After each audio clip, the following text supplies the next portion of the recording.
Oke. Yuk. Sudah, Bu. Ya, kita saksikan untuk PPT-nya ya. Ya, siapkan buku paketnya. Kita lanjutkan di pembelajaran 2 yaitu halaman 179.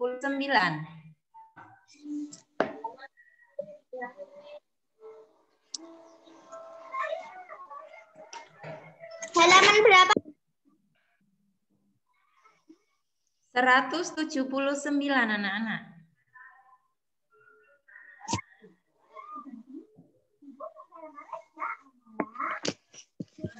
Iya, habis ini. Oke, Hop.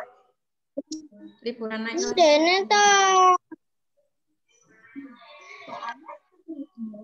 Sudah? Oke, kalian bisa lihat di HP maupun di laptop maupun di buku paket sama semuanya. Di pembelajaran 2 ini ya, liburan naik kelas telah selesai. Saat liburan, Beni melakukan perjalanan. Beni ke kampung halaman papahnya. Kampung papa Beni di Sumatera Barat. Di sana ada rumah gadang.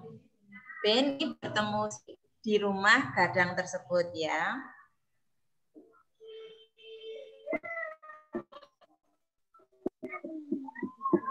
Oke, kalian lihat percakapan antara Beni dan Siti di halaman 179. Maaf, percakapan Beni dan kakaknya Tiur ya, ketika berwisata di rumah gadang, Beni bercakap-cakap sama Kak Tiur, kakaknya. Ya, lihat rumah masuk ke dalamnya.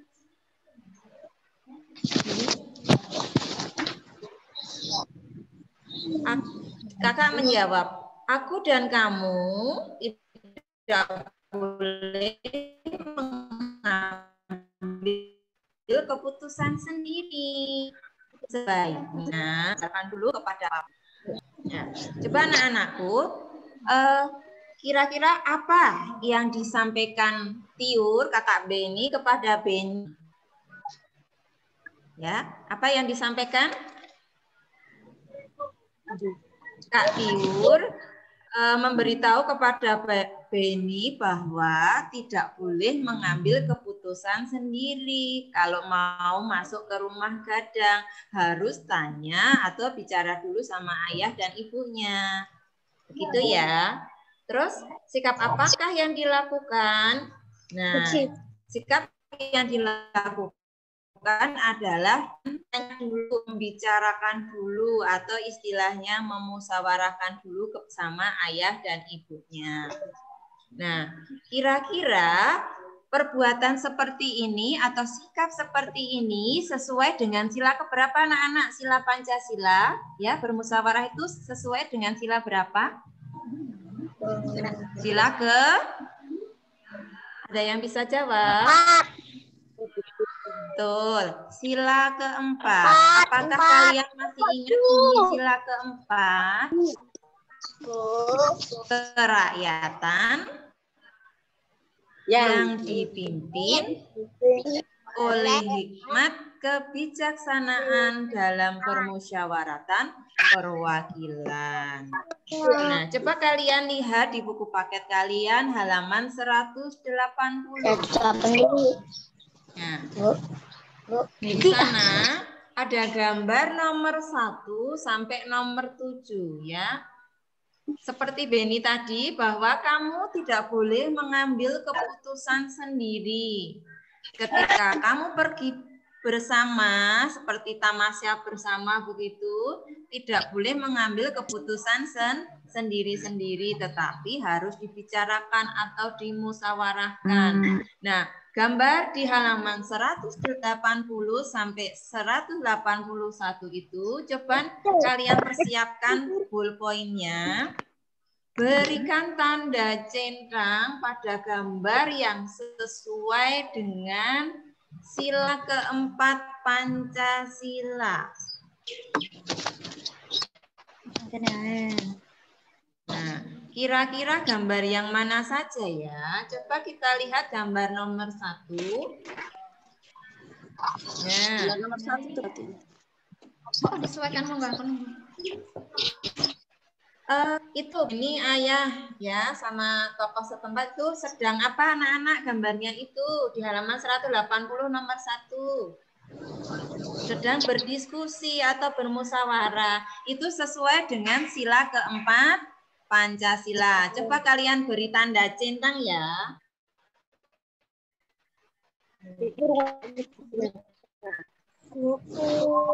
Yang kedua, itu adalah selewat ya. Ini pendapat jenenge. Hilang. Aku pengen Yang kedua itu adalah gambar orang yang mau mengajukan pendapat. Nah, ini gambar nomor 2. Oke, itu saya mau usul. Nah, seperti itu mengajukan pendapat. Kira-kira sesuai nggak dengan sila keempat Pancasila? Sesuai ya? Oke, kalian beri tanda centang. Selanjutnya, nomor 3.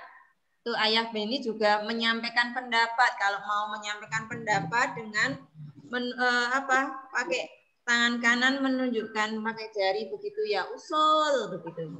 Itu sesuai juga dengan sila keempat Pancasila. Terus gambar yang keempat itu juga mengajukan usul. Nah, maaf itu centangnya belum ada ya. Itu juga dicentang anak-anak nomor 4. Ya. Terus nomor 5 berdiskusi dengan teman-temannya. Itu bapak-bapak berdiskusi dari wajahnya itu seperti berbicara, saling membicarakan, itu juga bermusyawarah, itu juga sesuai dengan sila keempat.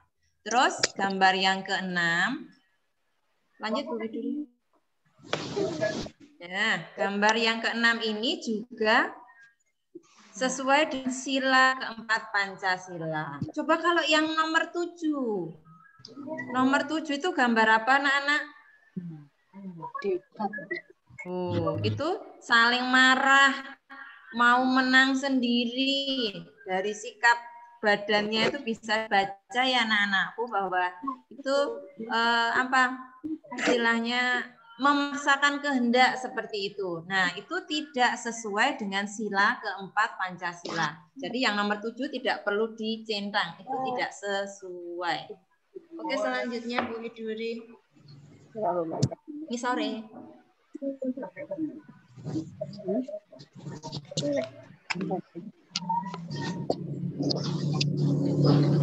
Oke. Belum. Silahkan dilihat halaman 181.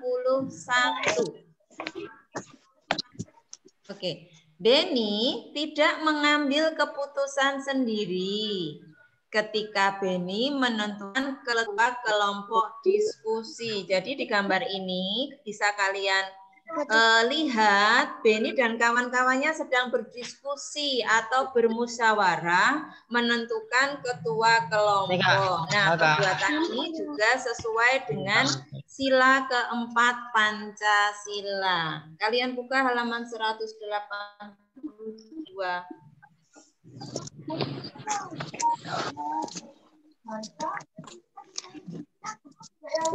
Oke, coba kalian perhatikan yang menjadi catatan penting, bisa kalian foto atau screenshot. Saat bermusyawarah pasti ada perbedaan pendapat. Perbedaan pilihan dapat disatukan melalui musyawarah. Musyawarah itu artinya adalah berdiskusi untuk mengambil keputusan bersama secara mufakat. Nah, dalam bermusyawarah kita itu harus menghargai orang yang menyampaikan pendapat atau usulnya dalam musyawarah. Jadi menghargai itu juga termasuk pengamalan sila keempat Pancasila. Dalam bermusyawarah itu harus dilakukan dengan asas kekeluargaan. Jadi yang penting mencapai tujuan bersama ya, mengutamakan kekeluargaan. Jangan sampai bercerai-berai karena tidak sesuai dengan pendapat kita. Terus selanjutnya, pengambilan keputusan dalam musyawarah itu bisa dilakukan ya, kalau belum mencapai mufakat bisa dilakukan dengan voting. Apakah itu voting? Ada yang tahu anak-anak? Turunin dulu. Ada yang tahu voting itu apa? Iya, betul sekali. Pengambilan keputusan berdasarkan suara terbanyak. Betul ya? Voting itu, nah nanti cara seperti apa? Seperti di halaman 182 itu ya.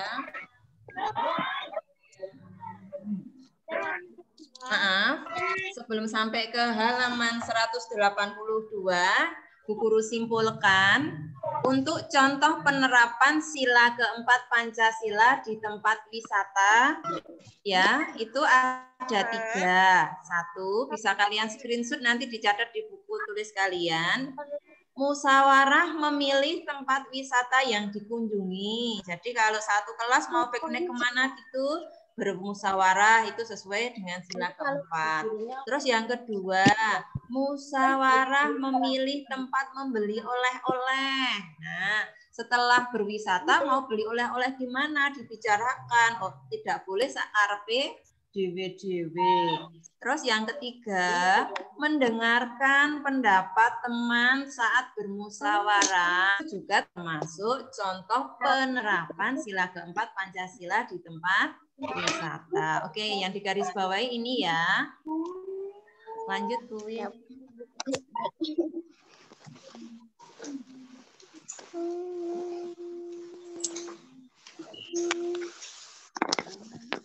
Oke, kalian perhatikan di halaman 182. Saya Siti Dayu saya Siti, Dayu, Udin, Edo, Meli, dan Lani satu kelompok diskusi. Aku dan teman-teman akan menentukan ketua kelompok. Saat menentukan ketua kelompok harus mengambil suara. Caranya bagaimana? Caranya dengan menulis nama di kertas kecil dan menggulungnya. Jadi seperti voting yang Bu Guru sampaikan tadi itu dengan menulis caranya. Salah satu cara voting menulis nama yang dipilih. Misalkan dalam satu kelas itu Sopio didadik ke ketua. Nah, gue nulis yang kertas sobekan nanti kumpulkan jadi satu terus dibacakan. Ternyata setelah dibacakan Udin dan Edo yang terbanyak. Nah, dari 2 orang itu nanti dibicarakan mana yang akan jadi ketua kelompok. Seperti itu ya, Nana, cara voting. Lanjut.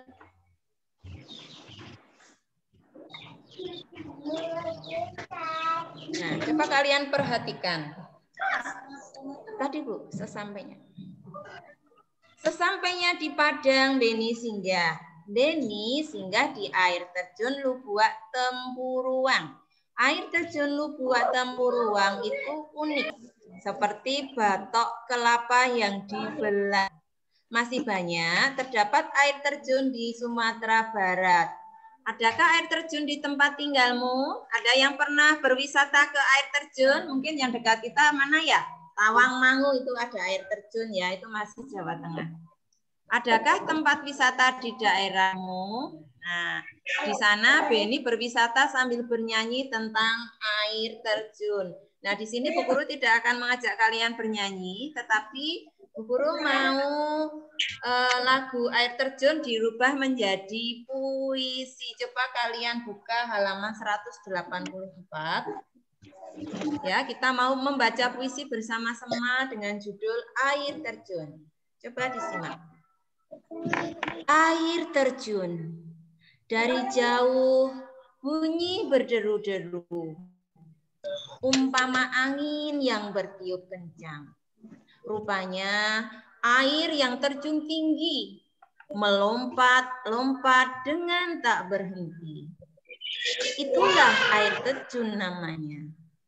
Marilah kawanku, kita mandi bersama. Nah, seperti itu cara membaca puisi ya anak-anak. Nanti bisa dipraktekkan sama anak-anak di rumah. Oke, dalam puisi, lanjut Bu Wit. Dalam puisi kita akan menemukan kosakata baru. Yuk kita pelajari bersama-sama. Kira-kira kata-kata baru yang seperti apa? Tentunya kata-kata dalam puisi itu adalah kata-kata yang indah. Nah, kalian buka halaman 185.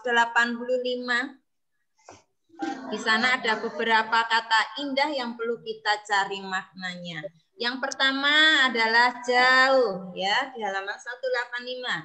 Apakah artinya jauh? Ada yang tahu? Di sini sudah ada.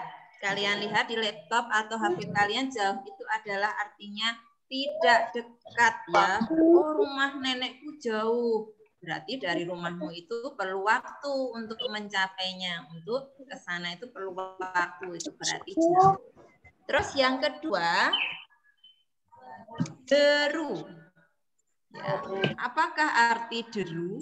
Ya, mungkin anak-anak pernah mendengar kata deru seperti di puisi tadi, deru ya. Dari jauh bunyi berderu-deru. Nah, deru artinya berbunyi keras, gemuruh seperti air deras. Kalian bisa perhatikan seperti hari apa itu hujan deras sekali. Nah, suaranya gemuruh. Nah, seperti itu. Itu artinya deru, berbunyi keras. Terus yang ketiga, umpama. Nah, oh belum, di foto atau di screenshot bisa ya, HP-nya di screenshot ya, karena keterbatasan waktu, jadi Bu Guru tidak bisa menunggu kalian nulis satu persatu. Kalau di screenshot pakai HP bisa tuh dipencet yang screenshot. Kalau enggak nanti insya Allah Bu Guru share di grup ya. Umpama artinya adalah sama halnya dengan atau bagaikan. Nah, di sini di puisi umpama angin yang bertiup kencang. Nah, umpama seperti angin yang bertiup kencang. Umpama itu sama halnya dengan. Jadi serupa begitu. Terus yang keempat ada kata rupanya.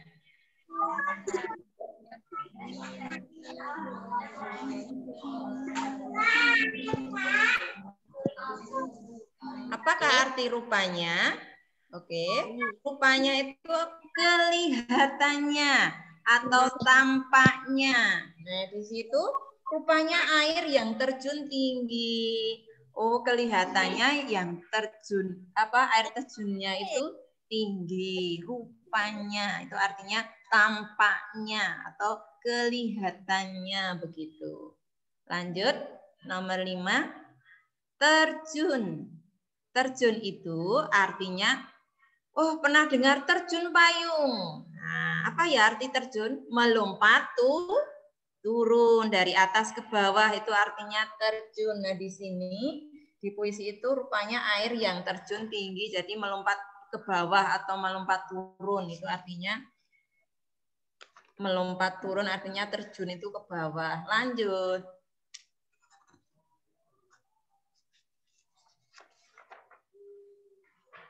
Halaman 186 anak-anak bisa disimak.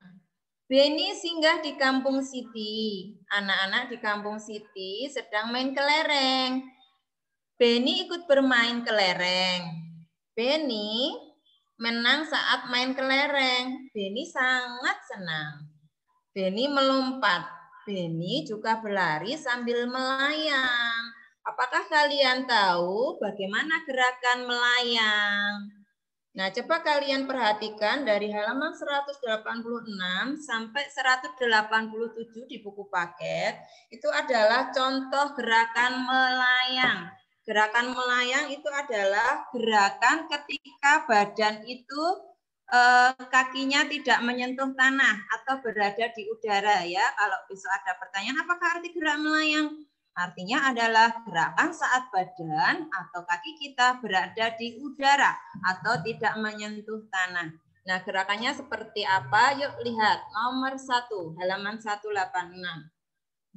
Nah, nomor 1 itu adalah melompat di atas papan. Nah, melompati papan begitu, itu adalah contoh gerakan melayang. Jadi, kedua kakinya harus diangkat ke udara supaya bisa melompati papan. Terus yang kedua itu adalah meloncat ke depan tanpa hala rintang, yaitu meloncat saja. Itu juga termasuk gerakan melayang. Selanjutnya, nomor 3, itu adalah melompat di papan segitiga. Nah, ini segitiga seperti kalau kita pas parkir itu ada ya. Nah, itu bisa untuk praktek melayang. Jadi melompat di papan segitiga bergantian. Lompat 1, kedua, ketiga, sampai selesai. Hah?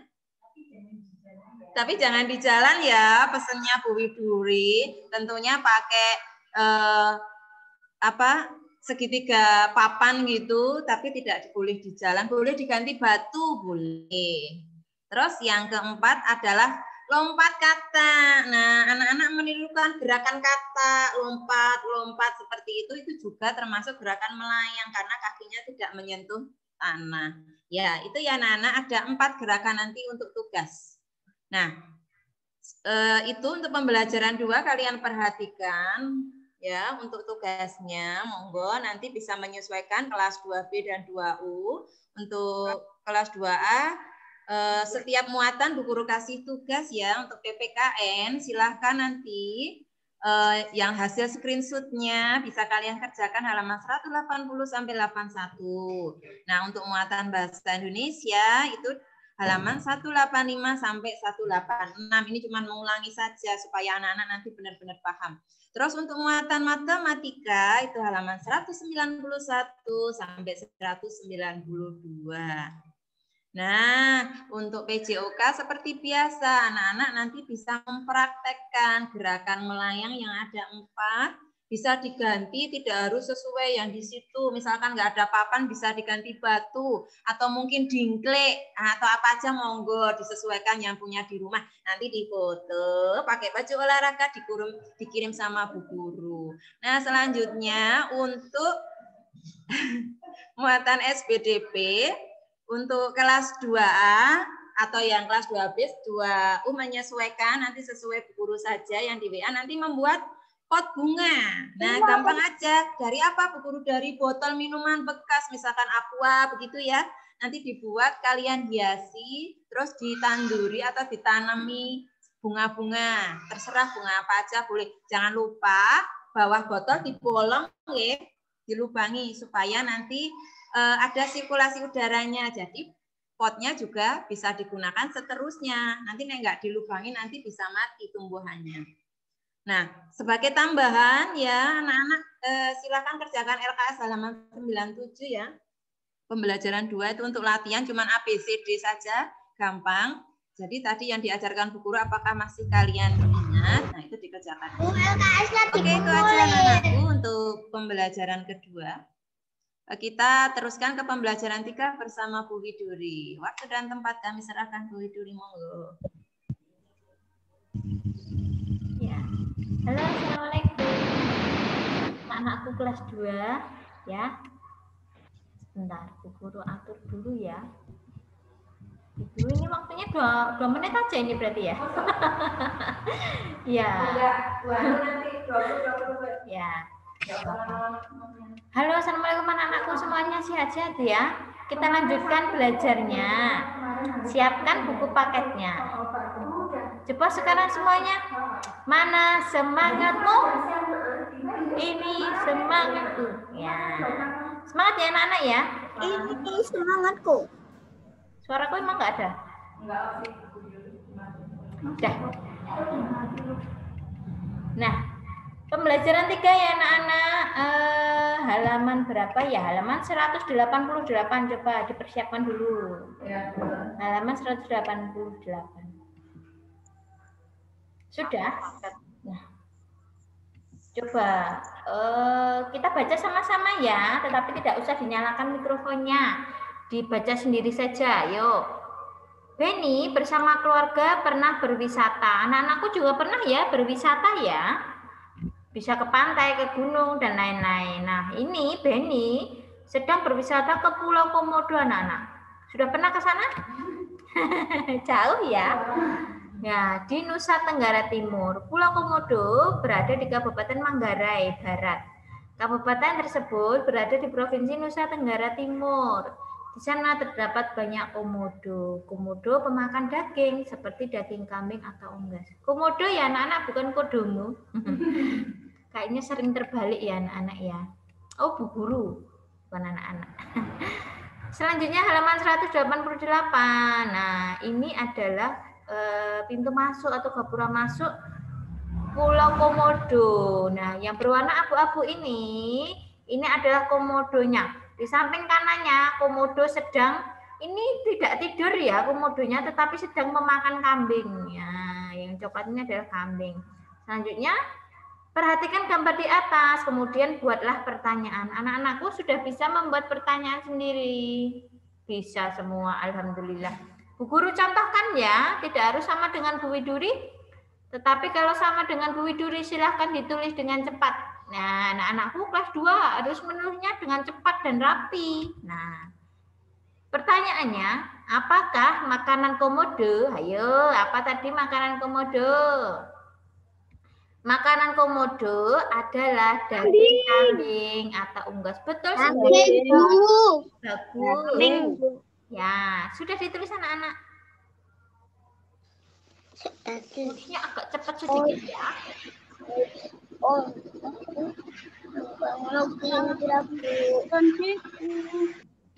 Sudah ya. Ibu lanjutkan. Bentar, ini masih ada yang bersuara coba. Setelah nanti menjawab langsung dimatikan lagi ya anak-anak ya. Biar kondusif nanti biar bisa mendengarkan suaranya Bu Widuri.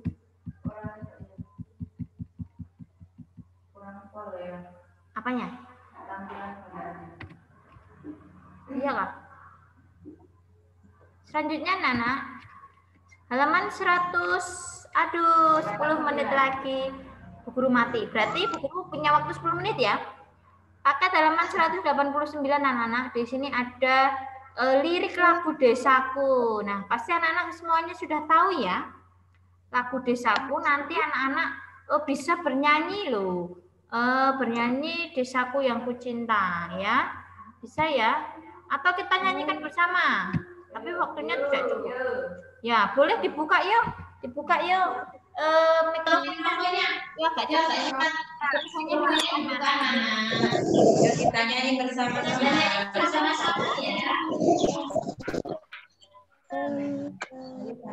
Ya. 1, 2,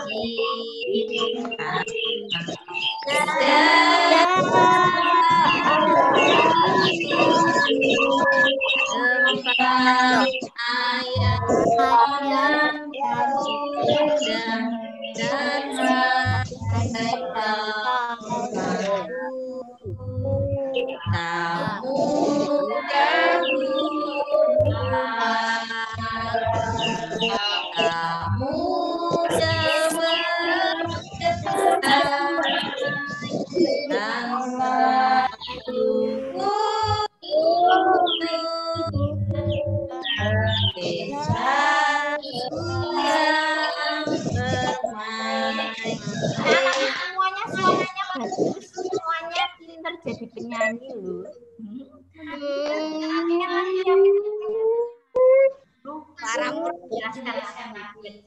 Jelas nanti. Oke?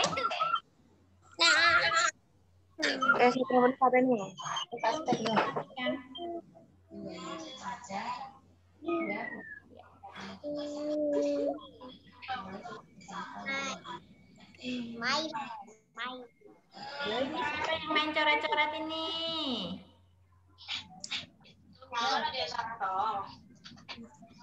Ya, kita lanjutkan anak-anak.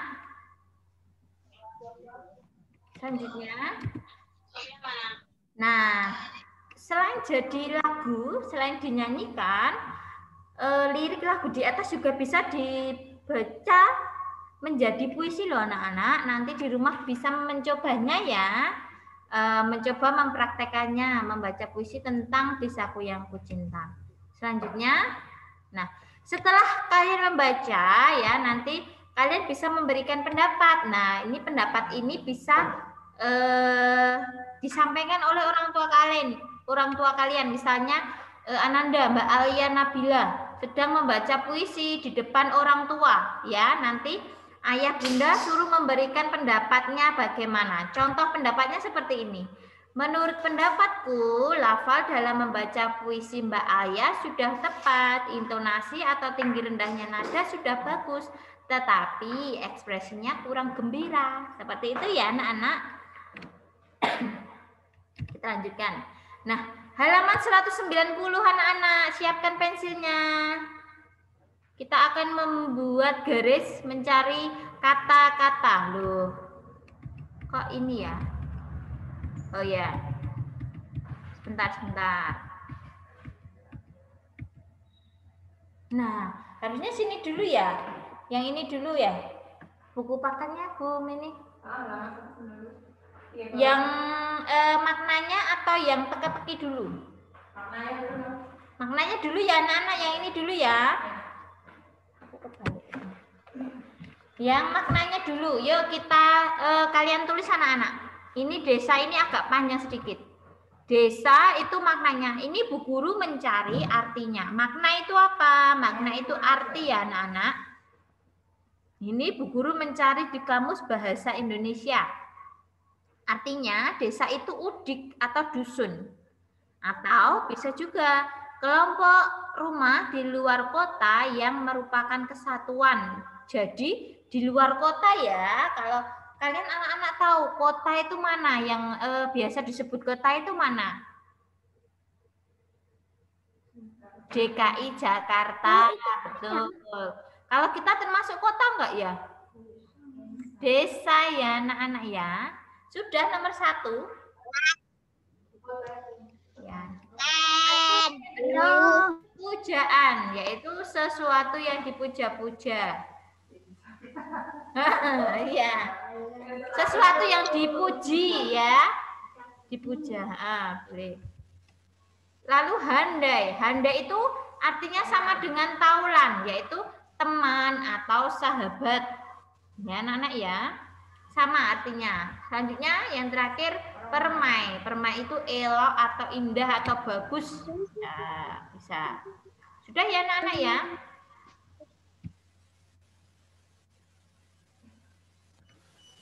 Di foto ya?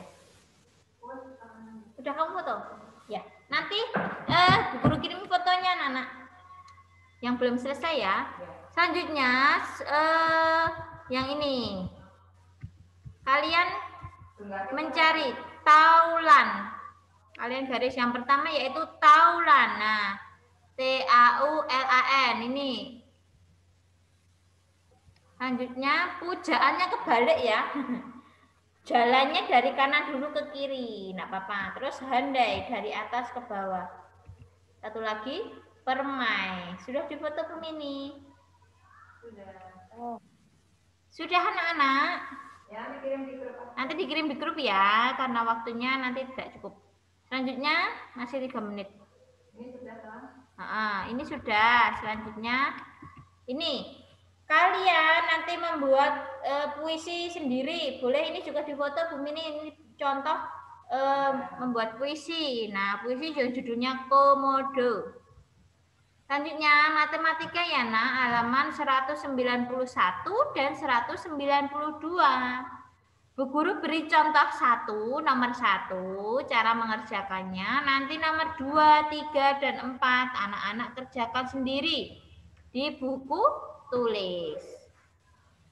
Yang pertama yaitu panjang badan komodo 146 cm. Panjang ekor komodo 152 cm. Berapa meter panjang badan dan ekor komodo tersebut? Berapa meter panjang badan dan ekor komodo? Berarti dikurangi atau ditambah anak-anak? Ditambah ya.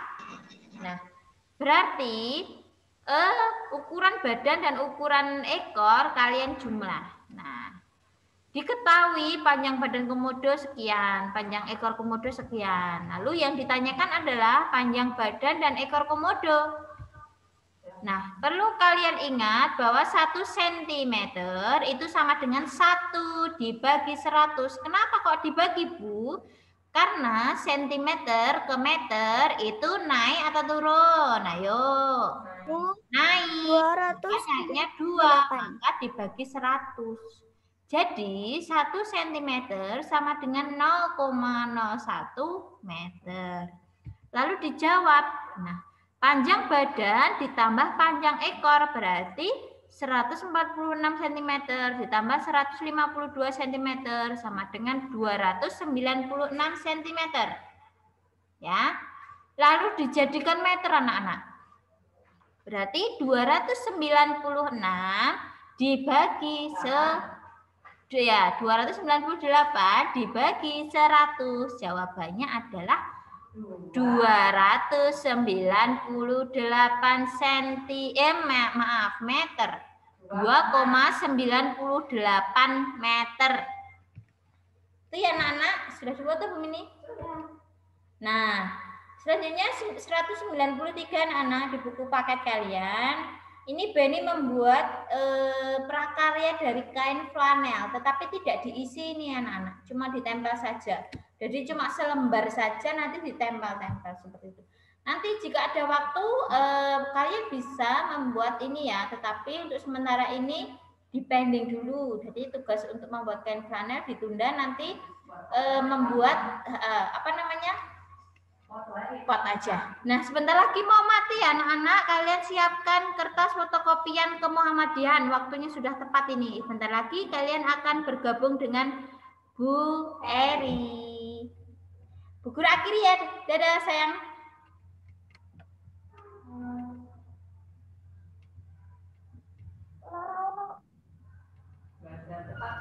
Iya.